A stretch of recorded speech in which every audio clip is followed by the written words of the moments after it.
Hello everyone, I've already made a video going over my daily routine within Final Fantasy XIV and you all seem to really like that video, so I thought why not make one going over my weekly routine too. I'm currently in the early stages of Endwalker, so like I said in the daily routine video, there may be other things that you can do weekly that I either haven't unlocked yet or I simply don't know about it, so feel free to let me know in the comments if I'm missing anything that I'm able to do and I'll be sure to do an updated video in the future.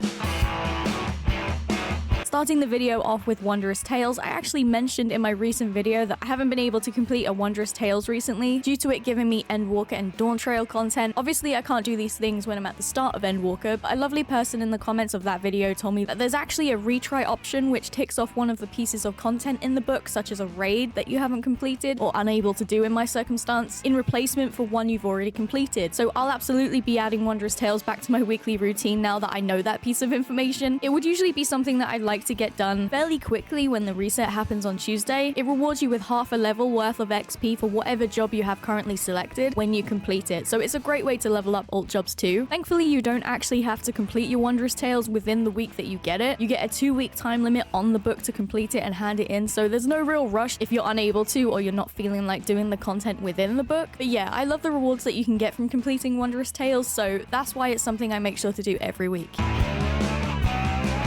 Coming to the Doman Enclave every week is something I make sure I do as soon as reset hits on the Tuesday. I have a 40,000 gil budget every week, which is the max you can get with a 200% rate. So if I were to put an item in the basket to donate to the Enclave, it would then give me double the amount of gil compared to what I would get if I were to simply sell it to an NPC. What I like to do before reset is to make sure that during the week I send out a couple of my retainers on 18-hour ventures as they come back from those ventures with Allegan pieces. These Allegan pieces sell for 500 gil each if I were to sell them to an NPC, but with the Enclave I'd get 1,000 gil instead. So I would save up 40 Allegan pieces throughout the week that my retainers brought back and donate them to the Enclave every week for 40,000 gil. You can donate anything at the Enclave though, you don't have to do just Allegan pieces. If I forgot to send out my retainers on those long ventures, then I would just get some gear that I don't want or materials I don't need just so I don't miss out on getting that little bit of gil. I'm currently saving for a large house, so I need every bit of gil that I can get.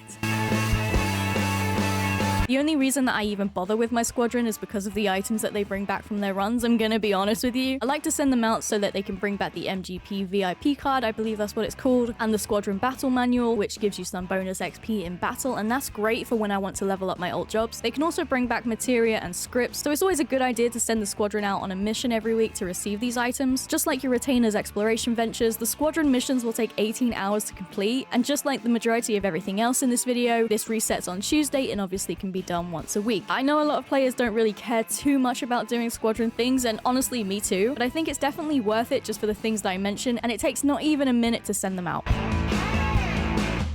As well as the mini Cactpot that you can do at the Gold Saucer every day, you can participate in the weekly Jumbo Cactpot lottery, that's a mouthful, to win a good chunk of MGP. The Jumbo Cactpot is every Saturday, and even though I've never won anything massive, I still like to do this every week as I'm saving up my MGP for this mount, which is so cool. It's one of my favorite mounts, so I'm saving up my MGP for that. It's going to take a while, but I'll get there. I'd also like to add, for anyone who may not know, but if you do decide to buy Jumbo Cactpot tickets, if you collect your winnings within the first hour, I believe it is, you'll get an early bird bonus, which will give you a little more MGP. I've missed out on doing this over the last few weeks due to moving house and not being able to play, unfortunately, but it's a fun thing to do because so many other players gather to watch the lottery and it's just some good vibes. So yeah, I do this every Saturday and also purchase my tickets for the following week while I'm there too, after I collect my winnings.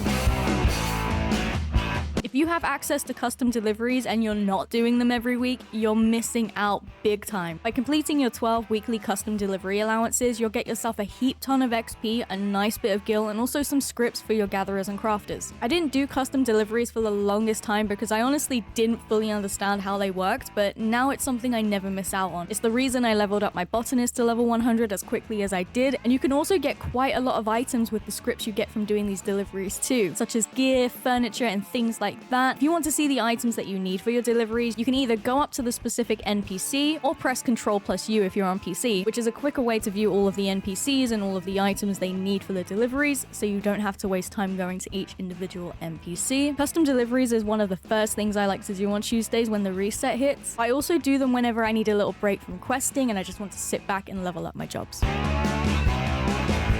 If if you've watched any of my other videos that are similar to this one, you must be thinking, Blue, we get it. You mention the challenge log every time. Well, here's another video where I mention the challenge log. I won't touch on it too much for that reason. I talk too much about it, but of course, I do my challenge log every week so I can get as many rewards as possible, such as gil, XP, and other currencies you get for completing challenges within it. It's my #1 main focus when I log on to complete at least a few challenges a day, so I'm working towards completing 30 challenges every week and receiving 55k gil in total for doing so.